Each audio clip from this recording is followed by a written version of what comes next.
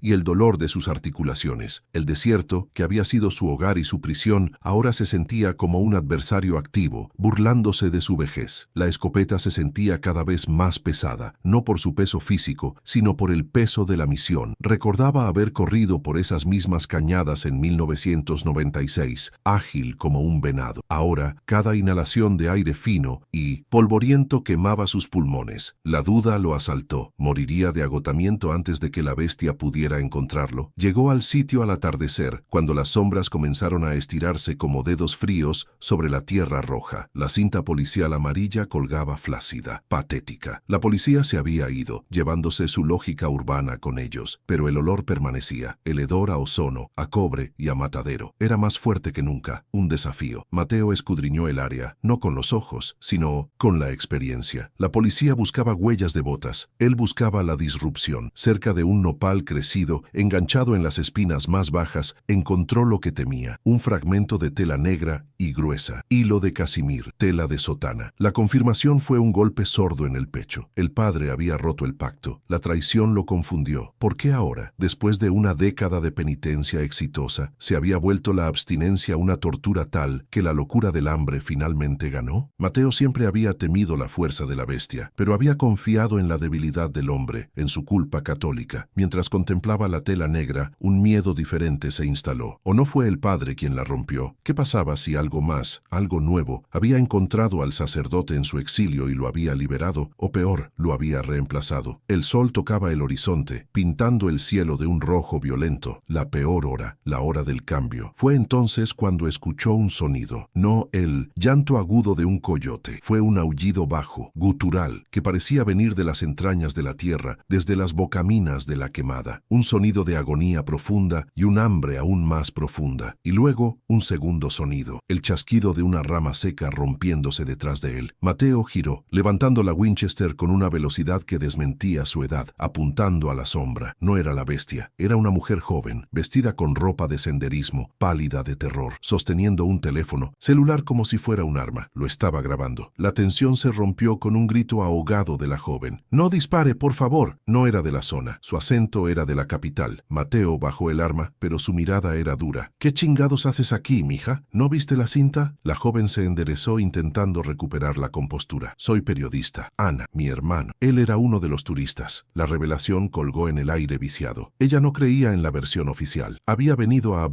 buscar respuestas armada con una cámara y una determinación peligrosa. Mateo la vio no como una aliada, sino como un estorbo, como la próxima víctima. «Lárgate de aquí. Ahora», ordenó Mateo, su voz como grava. «Esto no es un juego. Lo que mató a tu hermano no le importan tus preguntas ni tu teléfono». Pero Ana se mantuvo firme. Había investigado. «Sé lo que dicen las leyendas, los nahuales, las minas. Incluso traje esto». Sacó una pistola pequeña de su mochila y una caja de balas. «Balas de plata. Las compré en internet». Mateo casi se ríe. Eran balas comerciales, probablemente plateadas, inútiles, pero su terquedad era un problema. El aullido volvió a sonar, esta vez más cerca, desde la fundición. Ya no había tiempo para discutir. La alianza fue forzada por el terror. La oscuridad caía rápido, no como una manta, sino como una trampa. Mateo supo que no podía cazar a la bestia y proteger a esta niña al mismo tiempo, y no podía dejarla sola. Sería una sentencia de muerte. La agarró del brazo. «Guarda esa madre, no te servirá, y no hagas ruido». Compartió la verdad con una brutalidad despojada de cualquier consuelo. «No es un nahual, no es una leyenda, es un hombre, o lo era, y lo conozco. Ahora camina detrás de mí y hace exactamente lo que te digo». La cara de Ana palideció, pero asintió. La lógica de su mundo se había roto. Siguieron el rastro no de huellas, sino del olor, hacia la vieja fundición de plata, la misma catedral de herrumbre donde Mateo había confrontado al padre Damián hacía una década. El aire era denso, casi irrespirable, una mezcla de azufre, ozono y el olor inconfundible de la sangre vieja. Entraron por un boquete en la pared de adobe. La luz de la luna apenas penetraba la oscuridad. El silencio adentro era peor que los aullidos. Era un silencio húmedo, expectante. Ana tropezó, y el sonido pareció retumbar en el espacio confinado. Mateo encendió una vieja lámpara de petróleo que traía. La luz amarilla y parpadeante reveló el horror. El lugar era un matadero. Huesos viejos de décadas apilados en los rincones, y en el centro los restos de los turistas. Pero algo estaba terriblemente mal. Los cuerpos no habían sido devorados por completo, como lo habría hecho una bestia hambrienta. Habían sido destrozados, sí, pero también cuidados, como si algo los estuviera guardando. La escena era de una locura territorial, no de simple hambre. Ana ahogó un grito, y Mateo le tapó tapó la boca. Y entonces, en el rincón más oscuro de la fundición, la luz de la lámpara encontró la fuente del olor. Pero no era lo que Mateo esperaba. No era la bestia rugiendo. Era el padre Damián. Estaba allí, sí, pero estaba muerto. Muerto desde hacía semanas, quizás meses. Estaba demacrado, reducido a piel y hueso, un cadáver momificado por el aire seco. Sus manos estaban encadenadas con grilletes de hierro a un viejo pilar de la fundición. El padre Damián no había roto el pacto. Se había encadenado a sí mismo para evitar la luna llena y había muerto de hambre y sed, solo en la oscuridad. El alivio de Mateo fue instantáneo, seguido de un terror aún más profundo. Si el padre estaba muerto, ¿qué mató a los turistas? ¿Qué había estado aullando? El pedazo de sotana no era del padre. Ana, la periodista, iluminó con la linterna de su teléfono algo que Mateo había pasado por alto en la oscuridad. Una mochila nueva, de aspecto caro, tirada cerca de los cuerpos. Esa no es de mi hermano, susurró ella, y junto a ella, un libro de oraciones que no pertenecía al padre Damián, uno con un nombre grabado en oro. Padre Miguel, el sobrino de Torreón, el que Mateo temía que hubiera heredado la maldición. El padre Damián le había hablado de él una vez. Rezo por él. Es joven, no entiende el peso de nuestra sangre. El padre Miguel, el sobrino, debió haber venido a buscar a su tío eremita. Lo encontró muerto, o quizás vivo, pero encadenado, y en lugar de buscar ayuda, había decidido quedarse. Había decidido aceptar la maldición que el padre Damián había intentado contener con su propia muerte. Un sonido los hizo girar, un crujido metálico desde las vigas superiores. No era el padre Damián, era el padre Miguel, y la transformación ya estaba completa. Si la bestia de Damián era un hombre atormentado luchando contra un monstruo, esta era pura, era más grande, más delgada, con una musculatura fibrosa que temblaba de poder. No había culpa en sus ojos amarillos, solo un hambre extasiada y una inteligencia fría. Saltó desde las vigas, aterrizando entre ellos y la salida, bloqueando el camino. El disparo de Mateo fue casi un reflejo. La bala de plata de la Winchester golpeó a la criatura en el pecho, donde Damián había sido golpeado en el hombro, pero esta bestia era joven, llena de vigor. Rugió, más de ira que de dolor, y la herida comenzó a humear y cerrarse lentamente. Se abalanzó sobre Mateo, golpeándolo con una fuerza que lanzó al viejo contra una pila de maquinaria oxidada. Mateo sintió que sus costillas se rompían, el aire saliendo de sus pulmones en un silbido. La escopeta se le cayó de las manos, deslizándose fuera de su alcance. Ana gritó y disparó su pequeña pistola. Las balas plateadas rebotaron en el cuero antinatural de la criatura como si fueran canicas. Eran inútiles, como Mateo había temido. La bestia la ignoró viéndola como una molestia menor. Su atención estaba en Mateo, el verdadero desafío, el que olía a plata vieja y a muerte. Se acercó al viejo, saboreando el momento, abriendo sus fauces que goteaban una saliva espesa y cobriza. Ana, en un acto de desesperación, activó el flash de su cámara, apuntando directamente a los ojos del monstruo. El estallido de luz blanca y brillante en la oscuridad total fue una conmoción sensorial. La criatura rugió cegada momentáneamente, sus pupilas adaptadas a la oscuridad ahora en agonía. Retrocedió, cubriéndose los ojos con sus garras. Ese segundo fue todo lo que Mateo necesitó. Ignorando el dolor de sus costillas, no buscó la escopeta. Metió la mano en su bolsillo y agarró el medallón deformado de Elena. Con la otra mano, tanteó la caja de madera que había caído a su lado. Sacó un solo cartucho de plata. ¿Te está gustando esta historia? Deja un like y suscríbete al canal. Ahora continuamos con el vídeo. La bestia se recuperó rápido, localizando a Mateo por el sonido de su respiración agónica. Se abalanzó de nuevo, pero Mateo no intentó cargar la escopeta. Mientras la criatura caía sobre él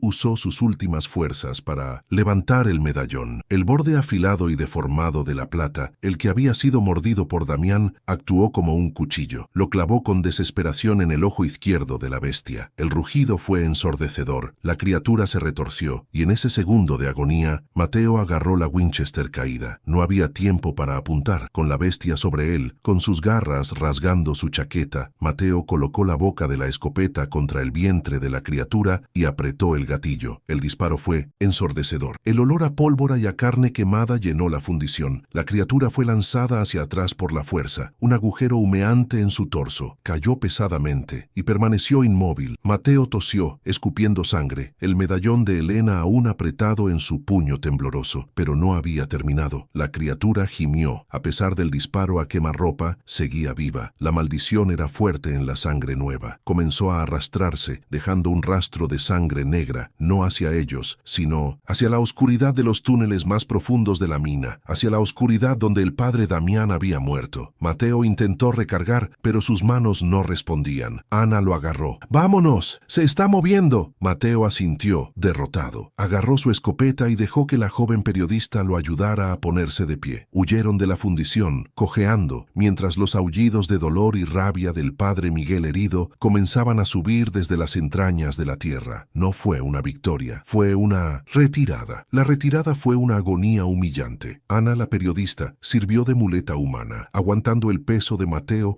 mientras él se arrastraba, dejando un rastro de su propia sangre en el polvo del desierto. Cada respiración era una aguja de vidrio en sus costillas rotas. El sonido de los aullidos de dolor y rabia del padre Miguel herido, reverberando desde las profundidades de la mina, los persiguió hasta que el amanecer gris pintó el horizonte. El viejo vaquero no sentía alivio, sentía el frío de un fracaso absoluto. La bestia estaba viva, herida, y ahora, gracias a él, era libre de la prisión de su tío. El pacto no solo se había roto, se había hecho añicos, liberando un mal mucho más joven y hambriento. Llegaron al rancho al mediodía. El lugar, antes un santuario de reclusión, ahora se sentía expuesto, indefendible. Ana, con el terror reemplazado por una adrenalina temblorosa, hablaba rápido, incoherencias sobre la policía, sobre la evidencia en su cámara, sobre contarle al mundo. Mateo la dejó hablar, sus palabras rebotando contra el muro de su dolor. Se sentó pesadamente en la mesa de su cocina, el mismo lugar donde había limpiado sus balas de plata, y miró sus manos. Estaban cubiertas de sangre seca, la suya y la de la criatura. Sabía que la policía y los expertise eran inútiles. ¿Cómo se reporta una maldición hereditaria? ¿Cómo se archiva un monstruo que sangra plata? El silencio de Mateo era una respuesta más pesada que cualquier grito. Ana finalmente se calló, entendiendo la inutilidad de sus planes. Vio al hombre que tenía delante, no un héroe, sino un sobreviviente destrozado. Con una eficiencia que sorprendió a Mateo, ella limpió y vendó sus costillas, usando el botiquín de primeros auxilios de su propia mochila. El alcohol en las heridas abiertas fue un dolor agudo, pero nada comparado con la certeza de su derrota. ¿Qué vamos a hacer ahora?, susurró ella. Mateo la miró con ojos muertos. Tú, nada. Vas a agarrar tus cosas y te vas a Misanteu. Largar, de vuelta a la ciudad. No vuelvas, nunca. Le ordenó que le diera la tarjeta de memoria de la cámara. Ana obedeció, sus manos temblando. Mateo la tomó y la arrojó a la chimenea apagada. No hay evidencia, solo hay tu palabra. Y si hablas, te encerrarán, te creerán loca. Ana protestó, lágrimas de frustración e ira en sus ojos. Pero lo vi, vimos al padre Damián. Mateo sacudió la cabeza, un movimiento que le costó un gruñido de dolor. El padre Damián está muerto. La historia es que 2 turistas murieron por fauna salvaje y un sacerdote loco se perdió en las minas. Es todo lo que el mundo puede soportar. Lo demás es nuestro veneno. La lucha ya no era física. Mateo sabía que sus días de cacería habían terminado con esas costillas rotas y esa bala gastada. Su cuerpo estaba acabado, pero la guerra no. Se había convertido en una batalla de memoria, de legado. Cojeó hasta el baúl donde guardaba sus cuadernos, los 25 años de mapeo lunar, de anotaciones sobre la plata y el olor a ozono. Agarró la pila, un cuarto de siglo de obsesión. Se los entregó a Ana, empujándolos contra su pecho. Tú querías una historia. Aquí está la historia real, no la que grabaste, sino la que importa, la que explica cómo matarlo, porque va a volver. Ana entendió la transacción. No le estaba dando un reportaje, le estaba pasando el relevo, le estaba entregando la maldición. Los cuadernos eran pesados, no por el papel, sino por la verdad que contenían. Mateo se recargó en la pared, su respiración superficial. Él está herido, se esconderá, sanará, pero ahora sabe de nosotros, conoce mi olor y conoce el tuyo, sabe a plata. No puedes quedarte aquí, y yo ya no puedo salir de aquí. Le estaba pidiendo que fuera la nueva guardiana, la nueva paria, la nueva loca que vigilaba la luna. Ella lo dejó con una botella de mezcal, el botiquín de primeros auxilios y una mirada que mezclaba terror y una nueva y terrible determinación. Se fue sin decir adiós, su camioneta levantando polvo en el camino de terracería, los cuadernos de Mateo en el asiento del copiloto. Mateo Cabrera se quedó solo, escuchando el motor desvanecerse. Se sirvió un trago de mezcal, el líquido quemando su garganta, apenas opacando el dolor en su pecho. El silencio del rancho era absoluto. No era el silencio de la paz, era el silencio de un cebo esperando en una trampa. Se dio cuenta de la verdad más oscura de todas. El padre Damián, en su culpa, había contenido la bestia por una década. Su muerte fue un acto final de penitencia, pero Mateo, en su rabia por vengar a Elena, había desatado algo peor. El padre Miguel no tenía culpa, solo poder. Era una nueva generación invasión de monstruos sin el bagaje de la fe o el arrepentimiento, un depredador puro evolucionado. Y él, Mateo, le había enseñado a temer la plata, le había mostrado la cara de su enemigo. No terminó la cacería, la escaló. Tomó una pluma y un cuaderno nuevo que Ana había dejado. Su mano temblaba, pero escribió. No, era un diario, sino una confesión terminal. Escribió sobre su fracaso, sobre la necesidad de que la línea de sangre fuera exterminada, no contenida. Escribió que el monstruo que había perdonado en la fundición hacía años, Damián, solo había estado ganando tiempo para que su semilla, Miguel, floreciera. Era una advertencia final, dirigida a nadie y a todos, un testamento de que algunas verdades no liberan, solo encadenan a la siguiente generación. Se sentó en el porche, la Winchester cargada con las últimas 3 balas de plata sobre su regazo. El sol comenzaba a ponerse, tiñendo el desierto del mismo rojo sangre que había visto en la quemada. Ya no era un cazador, era un vigilante esperando el fin. Esperaba que el dolor en sus costillas lo matara, o esperaba que el padre Miguel, recuperado y furioso, viniera a terminar el trabajo. El desierto se había convertido en su tumba, y él era el único guardián. La noche cayó, y con ella, el frío del altiplano. Mateo no se movió. Escuchaba el viento, buscando en él el sonido de un aullido que no fuera el de un coyote. Sabía que la historia de Ana, los cuadernos, probablemente serían descartados como la fantasía de una mujer traumatizada. La responsabilidad histórica que le había dado era probablemente demasiado pesada. El silencio institucional, la necesidad del mundo de culpar a los coyotes, era un enemigo más fuerte que cualquier hombre lobo. La verdad moriría con él en ese porche. Su último pensamiento fue para Elena. Sostuvo el medallón deformado, ahora limpio de la sangre de la bestia. No la había vengado. Su silencio inicial, comprado por la confesión de Damián, solo había pospuesto la cuenta. El monstruo seguía allá afuera, herido, pero adaptándose. El desierto no olvida, y la plata ya no era suficiente. El legado de la sangre era más fuerte que el metal. ¿Qué estarías dispuesto a callar para proteger al mundo? Deja un corazón si crees que hay verdades que merecen ser contadas. Comenta, el desierto no olvida. Sí, también sientes que el silencio puede ser un enemigo.